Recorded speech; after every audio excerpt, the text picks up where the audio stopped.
Hello, everybody, and welcome back to the Board NBA YouTube channel, where we go live every weekday, usually at 11:15 a.m. Eastern time, with Pips to hear his best bets and also go through some NBA discussion. If you're watching on YouTube, please be sure to smash that like button and subscribe to our channel to keep up to date with all the content as part of the Hammer Betting Network. Visit the hammer.bet for more sports betting content. But for here, it's all about the NBA, and we're hoping to add in some more shows in the future. So stay tuned for that. Also, make sure you're following on Twitter at the Board NBA. Apologies for starting late today. Unfortunately, with such a loaded slate, Pips was doing a bit of extra work to make sure he had the right picks for you guys. And so far this season, I would say it has been well worth the wait, especially to start off 2023. We'll pull up the bet stamp page again. You go to the Find Better section, and up in the media picks, go to pick and roll. After yesterday, it was only one pick, but the one pick does win, up to 55-35 on the season. 6 picks in a row have won, 4 straight to start off 2023. The total units is up to 12.9. ROI is up to 12.4%. And the reason there's only one play because Shai Gilgeous-Alexander sat out of the OKC big win over the Celtics. But for the play that did win, with the same game parlay, De'Aaron Fox and Lauri Markkanen, both players had 10 points at half. Both players also cleared this line easily. Pips, I'm sure you had your eyes in this game. What did you make of the very close game in the end and of these two players' performance? Yeah, so I will first comment a bit on the Oklahoma City Thunders and Boston. I spent like 2 minutes rambling about how Oklahoma City Thunders won't get blown out, and they didn't get blown out.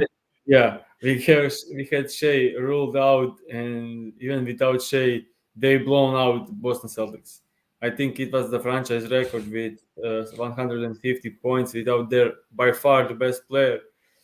And yeah, something is wrong with Celtics. They really need to look themselves in the eyes and say like, okay, this ain't working anymore. We need to figure it out.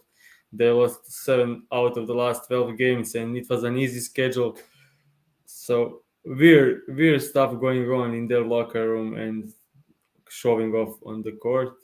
Yeah, if I could add in, just the Celtics were pretty much healthy here as well. Like, they had Tatum, they had Brown, they had Smart, Horford. Like, they were pretty much completely healthy for this game and lost 150 to 117. 5 OKC players had 20 or more points. Amazing. Yeah, that's one of the most surprising games of the season. And I'm certain if Shai was playing in this game, he will end up with 40 points. So I'm really frustrated that he sits out. It was a great spot. But yeah, on to the next one. So the Fox, that guy is like, yeah, enigma. I will say enigma because he had like in the first 15 minutes of the game, he had 1 field goal made and 3 points. And then he scored 22 points alone or 24 points alone in the fourth quarter. So yeah, I mean, like they defended him the same way for the entire game, so they didn't switch anything. Like they just he was just not aggressive in the first 2.5 quarters, and when he started just going for it, he was getting wide open mid range every possession. He was getting there easily, getting to the line, getting everything. Like if he was aggressive from the start, we could see another 50 game easily. Mm-hmm. And on the other side, Lowry is playing just amazing. He was actually defended pretty well. I would say that the entire focus of the Kings was to stop Lauri Markkanen from scoring. And that shows how great this pick was, because even with their complete focus, Lauri was just in complete focus, poor shooting. He missed like 4 wide open threes, and he still covered it pretty easily. So yeah, that's the game where you need to focus on others like Kings and Jazz and Hornets and Pistons and my Houston Rockets. Like if you think they can stay in the game and if you think it's a close game, that's like a huge games for betting overs, and we could see that last night. Yeah, with Markkanen, like you said, he didn't shoot the ball very well, but he took 12 free throws in the second half. He had 3 in the first half, and he made all 15. So try to stop him, try to foul him? Also, Or- also interesting fact, like the game was tied with like 30 seconds to go.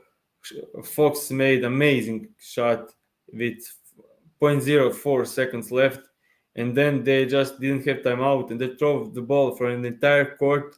Lowry got it like turnaround shot, and it went in, and it was like overtime. And then they look at the tape and saw that he didn't release like half second. I would say like not half second, half like point of seconds, Mm. and like so close, like amazing. Like he was catching it with his back to the rim, and he just turned around, shot with 0.04 on the clock, and made it. But it was like a bit too late. It was on his fingertips when he left it. So that was an amazing game to watch. So with that, like I said, the season 55-35 so far in pick and roll. 4-0 start to 2023. 6 picks in a row have cash. We have 3 more coming for you guys today. Before we get into that, as usual, we like to go into some discussion topics as I pull it up here. This was an interesting one that we both saw on Twitter yesterday, as it was. And it's discussion into the outrageous uptick in scoring that we've seen in the NBA this season. Pace is pretty much the same as we've had in recent years. Free throw attempts are up slightly. Offensive rating, though, has really gone up. Has gone up quite a bit there, 3 full points. And this is not like 10 years ago. Obviously, the pace of play, the uptick in 3-point shooting has dramatically increased the scoring in the last decade. But this is like in the last 3 years. Like 2 days ago, Donovan Mitchell had 71. Same night, Klay Thompson 54. Yesterday, I think Giannis had another 50-point game. Luka Doncic in the last couple of weeks has had like 3 or 4 50-point games. You had that 60-point game. And there's just a lot of individual scoring that has completely blown us away with the box scores. And it seems like it is on a nightly basis. And I think it's a little bit difficult to exactly point on what is causing this. But Pips, kind of wanted your thoughts into potentially why we're seeing this season and what could be causing it. So, in my opinion, there are there is not one single thing. It's like Right. a couple of things combined together. The first one is like a couple of years ago we had, I think 3 years ago, we had shot clock to reset to 14, not to 24 after the offensive rebound. That the number of possession in the game went up with this. But next thing is like everyone is getting better. Like we have so much talent in the league that scoring is like you don't have the guys that don't shoot mid-range well are not shooting mid-range shots anymore. The guys that don't shoot threes well stop shooting threes on a huge volume.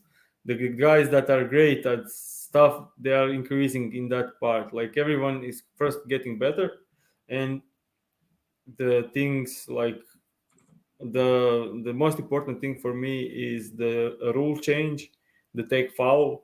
That's probably the most important one for like Giannis and players who run in transition. I think that's the biggest change this season because there are so many take fouls. Like every game, you will stop the easy transition bucket, and now you can do that. That could be only like half of it, like 1 to 2 points per game, only in that rule change. And yeah, the best talent ever in the league. Like everyone can do great. The shot selection, like it's getting to almost like the perfect, like the best mid-range shooters only are shooting mid-range. Everyone else is just like layup, dunk, or 3-point shot, and that's increasing the effectiveness. And yeah, that's obviously have an impact on offensive ratings. So people don't like the term analytics. A lot of people, at least, don't like the term analytics as it comes to sports. We're seeing in the NBA, it matters, especially like as we're leaning into it more and more. There's a reason teams have specific people dedicated to analytics. And I like bringing up analytics because when I was in university, I did a course on sports analytics, and I went through 10 years of NBA data from 2010 to 2020 or 2011 to 2020. I took every team. I took their shooting metrics. I took their mid-range metrics and their three-point metrics.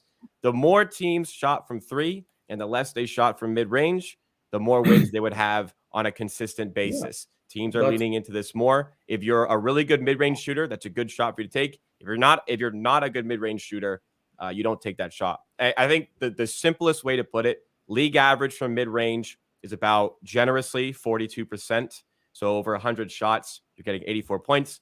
League average from three, generously in the other direction, we'll make it 33% from three, which it's a little bit higher. Over 100 possessions, that is 99 points. So it's just a huge uptick. The 3-point shot is the more efficient shot, and the one's right at the rim. For me, I also can't pin on one thing. I agree with you a lot about the take fouls.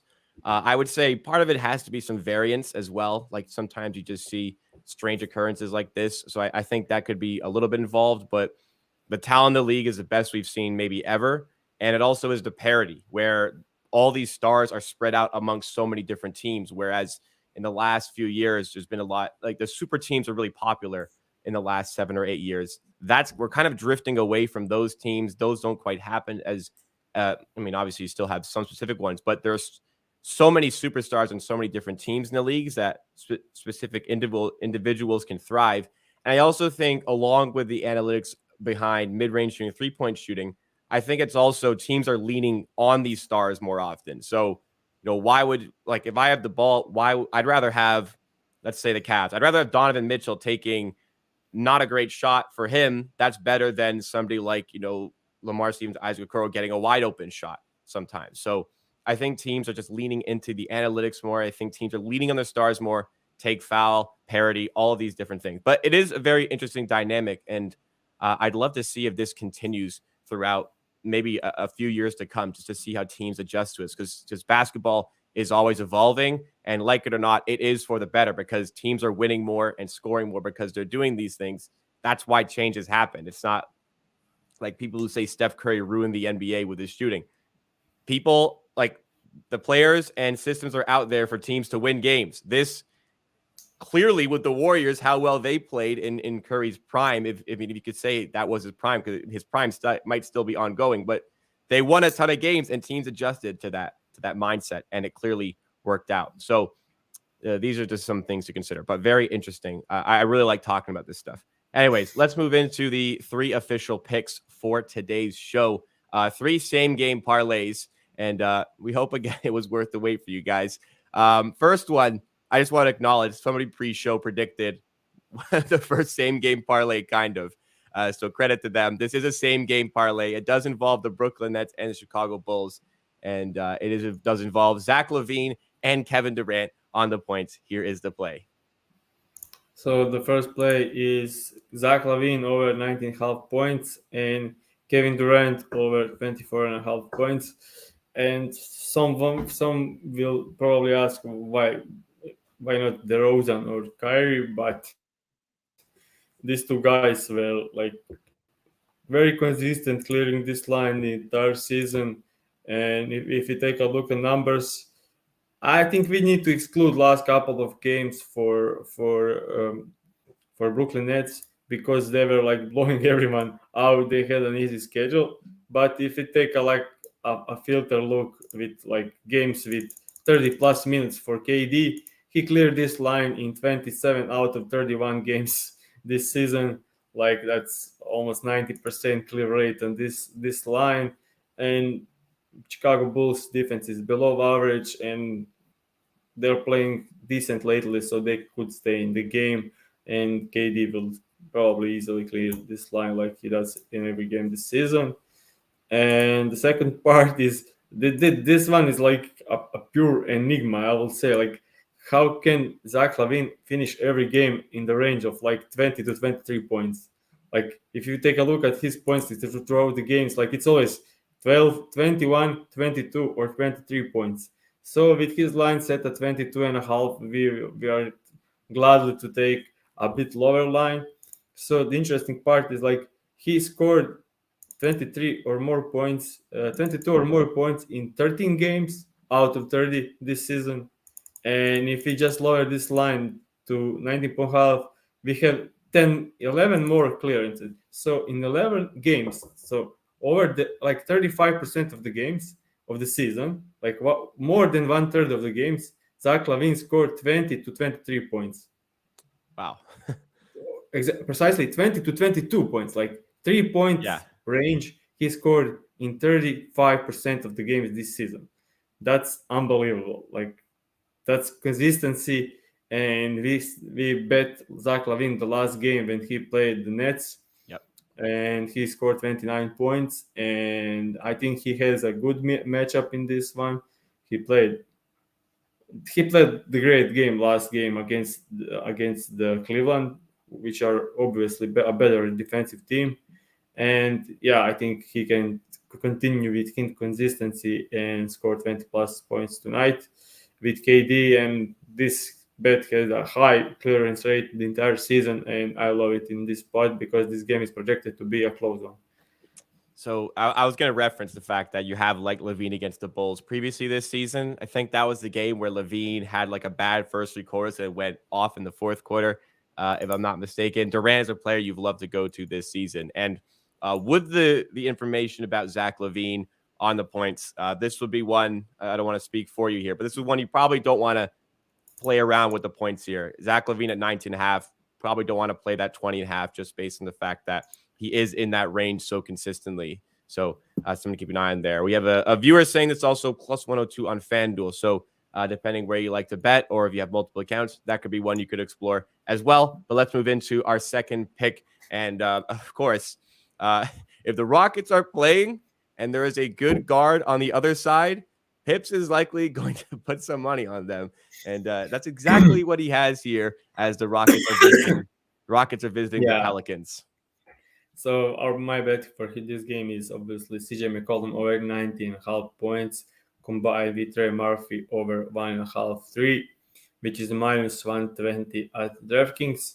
Yeah, I just love the spot. Like my Houston Rockets are trying their best to defend inside. So Jonas Valanciunas won't have an easy game, even though Shengun is a decent matchup for him. I think he can exploit it, but the Rockets are focused on the inside the defense, and they did a pretty good job on Giannis and all these players that score inside.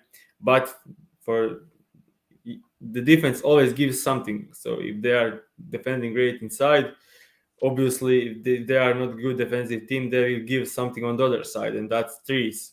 So I expect a huge scoring game from CJ and Trey Murphy. With Zion out, with I think Larry Nance is out. There is no Ingram, so I like taking Trey Murphy. He cleared this line in 5 straight games, and now that Zion is not playing, he's probably their best shooter outside of CJ McCollum. And yeah, I think with focus on Jonas and trying to put bodies inside on him, that will open up the game for Trey. And with him being such a great shooter, like he's shooting 42% on the season from three. Wow. Yeah, I just love this part. And CJ was clearing this line like with Zion easily, and now that Zion is out, this is a great matchup for him. Without Zion, without Brandon Ingram, with Jonas Valanciunas is in difficult matchup. CJ McCollum should feast. Yeah, this is a strange one when you sent it in because this is usually, like you said, this is usually CJ's line and no Zion playing. The spread is like 7.5. So, I mean, maybe the slight possibility of a blowout here, but even so, strange line there in CJ. Just quickly off script here a little bit. Zion's injury, Pelicans 23-14. They've looked good even through injuries this season. How much do you think this affects the Pelicans in the Western Conference? Depends on many things, but I think Brandon Ingram will be like out, will be back in like 2 weeks probably. So I don't know their schedule, but they are more than capable of winning the games with probably one of the deepest teams in the league. They have so many guys that even some like rookie like Daniels, and they have like hustle guys, Alvarado, Trey Murphy, they have Herb Jones, CJ McCollum, Jonas Valanciunas, Larry Nance, like so many guys on that team that even without their obviously two best players, they are still a decent team. They have Jackson Hayes coming back. They have Najee Marshall playing like above expectations this season. And so many guys on that team that I'm not worried even for a bit for that team. Good to know. All right, moving into our third pick here. Hawks are taking on the Kings. Trae Young, we had a bet on his assists. We have had a bet on his points. We're going to put those together and create a same game parlay here. Yeah, I just love this in the spot against the Sacramento Kings. So I'm taking Trae Young over 24.5 points combined with over 7.5 assists, which is minus 150. And FanDuel, Kings are obviously a great matchup for scoring. If for someone to score, Trae Young would probably need to assist it. We saw in the last game, like Trae Young was smashed his assist line because that was a high scoring game, and we have another incoming high scoring game tonight.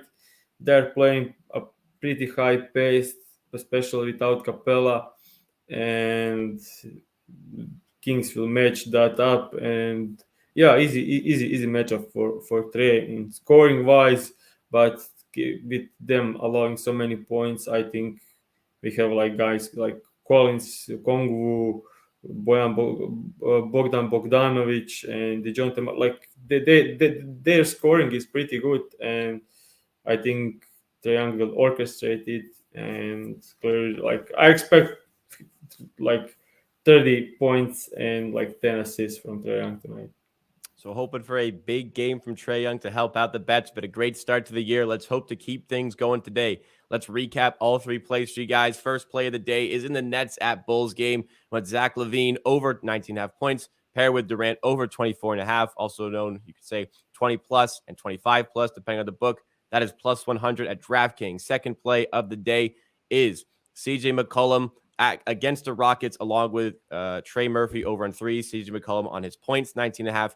Trey Murphy on his threes over 1.5. That is minus 120 at DraftKings. And the third play, as we just spoke about, hopefully a big game from Trae Young against the Kings. We want him over 24.5 points, paired with over 7.5 assists for minus 115 at FanDuel. That has been your show today on the Board NBA YouTube channel. If you enjoyed, you're finding value in this pick, you've been cashing alongside with the picks that Pips is giving out. We don't ask for anything in return other than you just take a second out of the day and smash that like button and consider subscribing for more content just like this. We go live every single weekday around this time to give you this betting content and NBA discussion. Also, be sure to follow us on Twitter at the Board NBA and check out the hammer.bet for more sports betting content for all of your sports betting needs across different sports. Thanks again, guys. We will see you tomorrow for more.